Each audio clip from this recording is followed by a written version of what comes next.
La vie infernale des entreprises algériennes depuis le début de cet été 2025. C'est une tchouka qui est digne d'une anarchie chaotique. On va fermer nos usines. Si vous laissez les ZIC appliquer ces mesures telles qu'elles sont avec autant de brutalité, c'est-à-dire qu'on a débloqué le 3 août, mais on n'a pas vraiment débloqué. On a rebloqué. Allège parce que on a dit aux entreprises, vous pouvez récupérer vos marchandises et les dédouaner, mais au lieu de vous donner une licence d'importation, le fameux visa pour pouvoir l'importer, on vous donne un autre document qui s'appelle l'attestation d'autorisation exceptionnelle. C'est un nouveau document jdid. L'Algérie, elle innove pour créer des obstacles aux entreprises. Donc bloquer, débloquer, rebloquer, débloquer. C'est une vie infernale. Il y a de quoi craquer. Les entreprises algériennes, elles vont perdre le sens de l'orientation, mais les chefs d'entreprise vont devenir fous. Tu m'as débloqué le 3 août. Allez, tu me soumets à une autorisation exceptionnelle. J'ai pas besoin d'une autorisation exceptionnelle, tu m'as débloqué. On peut pas développer un pays comme ça. On peut pas gérer un pays comme ça. On est dans une économie communiste.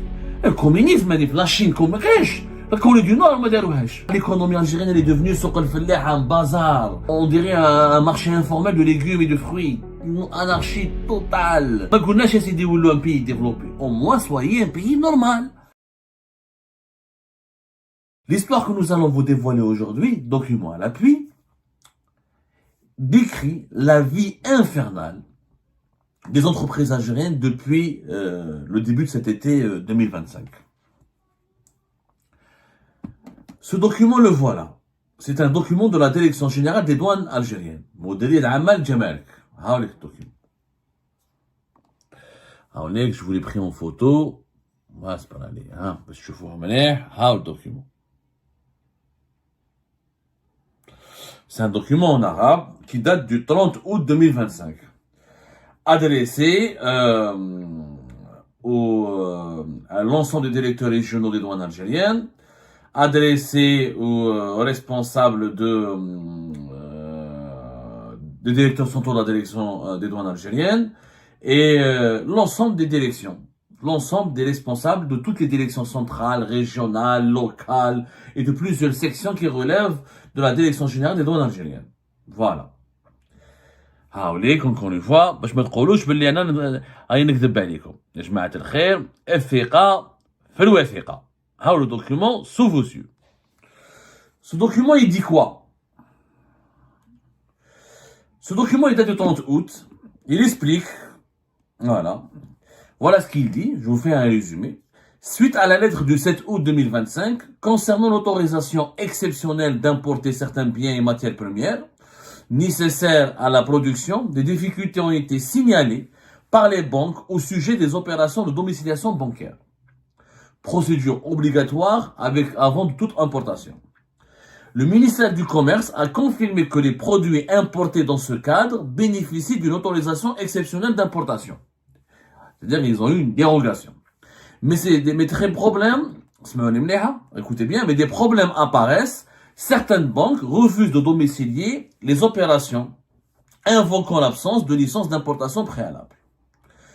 Les services des douanes algériennes, donc, ont été instruits par cette note d'accorder le dédouanement pour ces marchandises si elles sont couvertes par les décisions ministérielles du 30 août 2025, sans exiger de licence d'importation. Les importateurs doivent seulement présenter une attestation d'autorisation exceptionnelle, délivrée par le ministère du Commerce. La domiciliation bancaire doit être facilitée pour ces cas, conformément à la procédure spéciale décidée.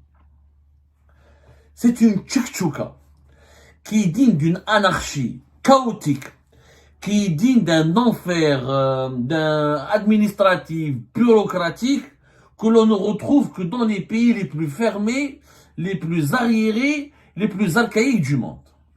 Qu'est-ce qui s'est passé? Le 3 août 2025, rappelez-vous, à la suite des contestations et des critiques qui ont été soulevées par nous, par les entreprises algériennes, par les chefs d'entreprise, les groupes privés, même les groupes étatiques, même les entreprises étatiques, ils ont dénoncé, ils se sont élevés contre les mesures de Kamal Zik qui ont été appliquées le 9 juillet 2025. Ces fameuses mesures qui interdisent toute opération d'importation pour la production, pour les activités de production et de fonctionnement des entreprises. Ce ne sont pas là les importations de produits finis. C'est-à-dire les importations de matières premières, d'outils, de machines de production, ou de composants, ou d'intrants nécessaires pour la production des entreprises algériennes. On leur a demandé que rien ne pouvait être importé sans un visa qui doit être délivré par le ministère de Kamerzik et par un autre ministère du gouvernement qui exerce la tutelle sur le secteur de l'entreprise, le ministère de l'Industrie, de la Santé, de l'Agriculture ou des Finances, à condition de présenter, pour avoir ce visa, un programme prévisionnel d'importation, PPI, de 6 mois. Il faut que les entreprises algériennes présentent un programme prévisionnel d'importation pour le deuxième semestre de l'année 2025. Ils le fassent valider. Ils doivent accomplir 6 démarches, remplir des formulaires, écrire envoyer le programme à une adresse mail, etc. Attendre la validation, l'obtention du visa du ministère du Commerce et d'un autre ministère du gouvernement. Pour pouvoir ensuite aller vers les banques et demander une domiciliation bancaire pour importer leurs produits, pas leurs produits, pour importer leurs matières premières ou les composants ou les outils de production nécessaires pour leurs activités de production. Le 3, après, quand on a vu les entreprises étatiques et privées en toutes protesté, il y a eu une paralysie totale, personne ne pouvait travailler, il y avait une menace de créer de grosses pénuries, et même des entreprises ont menacé de licencier et d'arrêter leurs activités parce que ces nouvelles mesures, elles sont catastrophiques, elles ralentissent leurs activités, elles bloquent leurs activités de production et elles les empêchent de s'approvisionner en matières premières pour pouvoir travailler. La présidence de la République a été saisie, Boualem il a été saisi, le groupe Condor à l'époque, les Belhamadi, c'est eux qui ont été à l'origine du lobbying, ils ont contacté Boualem pour l'interpeller, on va fermer nos usines. Si vous laissez les ZIC appliquer ces mesures telles qu'elles sont avec autant de brutalité et avec effet rétroactif, parce que Kamel ZIC a dit a imposé cette décision le 9 juillet, sans consulter le Premier ministre, sans consulter le ministre des Finances, sans consulter personne, la présidence, le palais présidentiel d'Al-Mouradia lui a donné toutes les prérogatives, et il y a eu un coup d'état politique, comme on l'a appelé nous, il a remplacé le Premier ministre, le ministre des Finances, le ministre de l'Industrie, il a remplacé tous les autres ministres. Il est devenu un super ministre, c'est lui qui contrôle, aucune entreprise algérienne ne travaille. Si lui ne signe pas et ne donne pas le visa pour les entreprises algériennes, aucune matière première, aucune machine, aucun logiciel, il a d'ailleurs bloqué les importations de services, il les a bloqués, il les a soumis à des autorisations. Donc, après l'intervention du groupe Condor, la famille Belhamadi auprès de Boualem, ils ont débloqué les opérations d'importation qui datent d'avant le 9 juillet. Et le 3 août, Kamel ZIC a été instruit par la présidence algérienne d'accorder des dérogations. C'est ce qu'on appelle là des autorisations exceptionnelles. Pas des licences d'importation, des autorisations exceptionnelles d'importation. Pour que les douanes algériennes puissent accepter, parce qu'il y avait des marchandises, des matières premières et des machines qui étaient bloquées dans les ports algériens depuis le mois de juillet et qui ont été importées avant le 9 juillet, avant l'entrée en vigueur des nouvelles mesures d'interdiction de Kamel ZIC. Donc le 3 août, ils ont commencé à débloquer. Donc les douanes débloquent tout ce qui est les matières premières, les machines et les marchandises et les conteneurs qui étaient sous douane depuis le 3 août. Sauf que les douanes algériennes n'ont pas pu tout dédouaner parce que, comme elles n'ont pas été instruites, elles ont continué d'exiger la fameuse licence d'importation. Donc le 26 août, les douanes interviennent et disent à tous leurs services que ne demandez pas les licences d'importation ou les autorisations d'importation, demandez un document nouveau qui s'appelle une autorisation exceptionnelle. Cette autorisation exceptionnelle doit être accordée par le ministère du Commerce. C'est-à-dire qu'on a débloqué le 3 août, mais on n'a pas vraiment débloqué. On a rebloqué. Allège parce que on a dit aux entreprises, vous pouvez récupérer vos marchandises et les dédouaner, mais au lieu de vous donner une licence d'importation, le fameux visa pour pouvoir importer, on vous donne un autre document qui s'appelle l'attestation d'autorisation exceptionnelle. C'est un nouveau document jdid. C'est l'Algérie, elle innove pour créer des obstacles aux entreprises, aux producteurs. C'est même pas des importateurs de biens finis, c'est des producteurs. On invente des obstacles, on innove, on fait des efforts pour compliquer l'existence et emmerder les producteurs. Donc, on a créé un nouveau document qui s'appelle l'attestation d'autorisation exceptionnelle. Avec cette attestation, tu peux dédouaner, il faut la présenter aux douanes, et les banques algériennes, n'ont pas accepté, parce que normalement, le déblocage, T'as le 3 août, concernait les opérations d'importation qui étaient bloquées à l'étranger. Parce qu'il y a certaines marchandises ou certaines matières premières qui a été commandées avant le 9 juillet. Et comme les fournisseurs étrangers n'ont pas été payés par leurs clients algériens, les fournisseurs étrangers n'ont pas envoyé leurs marchandises. Donc, quand j'ai pas été payé, j'ai pas reçu de paiement, je ne vais pas fournir ni matière première, ni machine, ni aucun composant, ni aucun intrant de production à mon client algérien. Donc, il fallait que les banques algériennes payent les fournisseurs étrangers des entreprises algériennes. Mais pour pouvoir les payer, il faut une domiciliation bancaire. Sauf que les banques, comme elles ont été menacées, intimidées et harcelées par Kamel Zik, elles demandent les fameux visas, qui vaut une licence d'importation, le fameux visa du ministère de Kamel Zik, qui autorise l'entreprise algérienne à faire une domiciliation bancaire. Il faut savoir que les banques aujourd'hui, en Algérie, c'est un cas inédit. Tout le monde gouverne les banques. Kamel Zik demande des instructions aux banques, il leur demande de communiquer la liste de le consulter avant toute opération. Parce que malgré que l'entreprise algérienne ramène le visa et l'autorisation et la licence d'importation, il faut que les banques contactent le ministère du Commerce pour vérifier que vraiment cette autorisation est en bonne et due forme. Et ensuite, les banques doivent faire un compte rendu aux douanes algériennes. Cette fois-ci, les banques, ce sont les douanes algériennes qui leur demandent de faciliter les domiciliations bancaires. Mais les douanes ne gouvernent pas les banques. Dans quel pays les douanes donnent les instructions aux banques? Ça n'existe nulle part au monde, ça. La banque, qui est l'autorité de la banque? C'est la banque centrale. C'est le ministère des Finances. C'est pas les douanes. C'est vrai que les douanes algériennes relèvent du ministère des Finances. Mais les douanes, ils ont une mission sécuritaire. Les douanes peuvent demander aux banques des preuves, des documents, des attestations bancaires, des relevés bancaires quand il s'agit d'une enquête, pour enquêter, pour mettre la lumière sur certains importateurs, pour traquer la fraude, la contrebande, les fausses déclarations. Ça oui. Mais les douanes ne peuvent pas dire aux banques qui vous devez domicilier, comment vous devez financer, comment vous devez traiter vos clients. Ça, c'est pas le rôle des douanes. Ça n'existe nulle part au monde, allez. Ça, c'est la banque centrale ou le ministère des Finances. Donc, les banques en Algérie, Lyon, tout le monde les gouverne, les commande. Il manque juste le ministère des Affaires religieuses. J'ai bien peur que demain, même le ministère des Affaires religieuses va donner des instructions aux banques. Kamel Zik leur donne des instructions. Les douanes leur donnent des instructions. L'association, la BEF leur donne des instructions. La banque en Algérie, elle a perdu toute souveraineté. Mais qu'est-ce une banque aujourd'hui, comment voulez-vous que les banques fassent confiance alors que les banques sont le cœur battant d'une économie? Si les banques n'ont pas une certaine liberté, marge de manœuvre, ne sont pas respectées et n'ont pas leur prérogative et leur indépendance n'est pas acceptée, protégée, on peut pas financer l'économie, on peut pas investir dans une économie comme ça. Donc les banques déjà sont dans une situation catastrophique.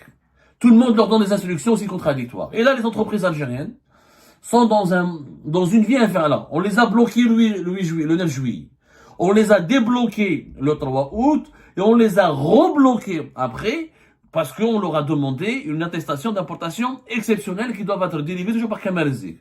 Et maintenant, à la fin du mois d'août, on les a débloqués une nouvelle fois puisque les douanes disent aux banques, non, s'il vous plaît, allez les banques domicilier, payer, financer les opérations d'importation des entreprises qui n'ont pas la licence d'importation, mais uniquement une attestation d'autorisation exceptionnelle. Donc, bloquer, débloquer, rebloquer, débloquer. C'est une vie infernale. Il y a de quoi craquer. Mais les entreprises algériennes, elles vont perdre le sens de l'orientation, mais les chefs d'entreprise vont devenir fous. Ça devient un cas de psychiatrie. Tu m'as débloqué le 3 août. Allez, tu me soumets à une autorisation exceptionnelle. J'ai pas besoin d'une autorisation exceptionnelle. Tu m'as débloqué. Ça concerne les opérations d'importation d'avant le 9 juillet ou de certains produits d'avant le 3 août. Donc, j'ai pas besoin d'autorisation. Khlas, c'est avant le 3 août. Si c'était après le 3 août. Et pourquoi me débloquer pour me rebloquer? Pourquoi tu m'enlèves un obstacle pour me remettre un autre? Tu m'enlèves la licence d'importation, mais tu me demandes une autorisation d'importation exceptionnelle. Et tout le monde envoie des notes. Les douanes envoient des notes, le ministère de l'Éducation envoie des notes, la BEF envoie des notes, que des instructions. Et chacune est contredit l'autre. Et chacune rajoute un obstacle à l'autre. On ne peut pas développer un pays comme ça. On ne peut pas gérer un pays comme ça. La banque est censée être souveraine. La banque, c'est son argent, elle peut financer qui elle veut, comme elle veut. C'est quand il y a des manquements à la réglementation, quand il y a des violations de loi, quand il y a des pratiques frauduleuses ou illégales, l'État, il est régulateur, il peut punir les banques. Oui, mais tu ne peux pas dire aux banques comment tu dois financer, qu'est-ce qu'il faut faire pour donner un financement aux entreprises. C'est pas, on est dans une économie communiste. Le communisme, la Chine comme la Corée du Nord, nous sommes en Corée du Nord. L'État ne peut pas forcer les banques ou dicter la ligne de conduite des banques. Ça n'existe pas. Il y a une réglementation interne. Il y a une réglementation d'échange. Il y a une réglementation du crédit, de la monnaie. Il y a des lois auxquelles les banques doivent se conformer. Ça s'arrête là. Mais tu peux pas chaque semaine dire aux banques, non, là tu peux le domicilier, là tu peux pas financer les opérations d'importation, maintenant tu peux, il te faut telle autorisation, il te faut d'abord un visa et une licence d'importation, non, maintenant il te faut une autorisation exceptionnelle d'importation, non, maintenant tu peux demander la licence d'importation, c'est provisoire. Qu'est-ce qui est provisoire, qu'est-ce qui dure, qu'est-ce qui ne dure pas? Tchik-tchouka, yajma, tchik-tchouka, ça n'a rien, on ne peut pas, l'économie algérienne elle est devenue, un bazar. C'est devenu un bazar, c'est devenu, mais vraiment, on dirait un marché informel de légumes et de fruits. Une anarchie totale. La multiplication des acteurs, la multiplication des chaînes de commandement, l'opacité, les décisions qui changent au bout d'une semaine, 2 semaines. Ni les entreprises, ni les banques algériennes ne vont tenir face à ce rythme-là. Et on terminera l'année 2025 avec un bilan économique catastrophique, avec un déficit énorme, commercial et budgétaire, avec des pénuries, avec du chômage, avec des exportations en baisse, avec des transactions financières déséquilibrées, déstabilisées. Nous sommes en train de créer de la misère. C'est comme ça qu'on crée de la misère, en empêchant les entreprises et les banques, qui sont les deux entités économiques les plus importantes pour le fonctionnement d'un pays, de travailler, de fonctionner de façon fluide, de façon rationnelle, de façon normale. Là, on ne demande pas à ce que l'Algérie soit un pays différent des autres. Un pays développé. Au moins, soyez un pays normal. Normal, un pays normal. On peut pas être un pays plus développé que les autres. Ok. Soyons un pays comme les autres. Un pays normal. Les banques, elles sont souveraines. Celui qui doit leur donner des instructions, c'est la Banque centrale, le ministre des Finances. Mais chez Kamel, mais chez un autre ministre, monsieur le ministre du Commerce ou là, les douanes, on change pas d'instructions chaque semaine, chaque 2 semaines. On y a une certaine stabilité. Et puis, on laisse les banques faire de ce qu'elles veulent de leur argent. Elles sont souveraines, elles ont leur code éthique, elles ont leur code de conduite interne, elles ont leur règlement interne, leurs règles prudentielles, elles doivent financer, elles peuvent évaluer qu'est-ce qu'il faut financer, qu'est-ce qu'il ne faut pas financer, et on laisse les entreprises algériennes discuter, négocier avec les banques et assurer leurs besoins comme il le faut. La normalité, une économie ouverte, une économie rationnelle, où l'État est régulateur, où l'État n'est pas le persécuteur, n'est pas un agent d'intervention tout le temps, chaque semaine dans les affaires économiques. L'entreprise ne peut pas travailler. La banque ne peut pas travailler. On ne peut pas donc créer des emplois. Il n'y a pas d'activité, il n'y a pas d'activité de production. Pas de financement pour les activités de production. Donc, oui, je prends. On n'a pas réalisé l'Algérie. Quand tu paralyses un pays, qu'est-ce qui se passe? Plus de pauvreté, plus de chômage, plus de misère sociale, moins de croissance économique, donc plus de déficit, plus de déséquilibre financier dans les comptes du pays. C'est ce qu'on est en train de créer. Ça n'a pas de sens. L'Algérie n'est plus un pays normal. Maintenant, l'ambition de devenir un pays développé, on l'a oublié. On veut juste redevenir un pays normal. Vous imaginez où est-ce qu'on en est arrivé? Il y a des gens, c'est comme ça, c'est ce qu'il est en train de faire, ça va se débloquer. Débloquer, bloquer, rebloquer, c'est infernal, ça ne peut pas durer. Et ben voilà, c'est la fin de cette vidéo. Je vous remercie toutes et tous, comme d'habitude, pour avoir suivi la vidéo jusqu'à la fin. N'oubliez pas de nous laisser vos commentaires et vos réactions sur le sujet de cette vidéo et de partager le contenu si ça vous intéresse. Et je tiens toujours à remercier nos abonnés et les personnes qui réagissent de façon régulière sur nos vidéos et qui nous suivent et qui nous laissent des commentaires.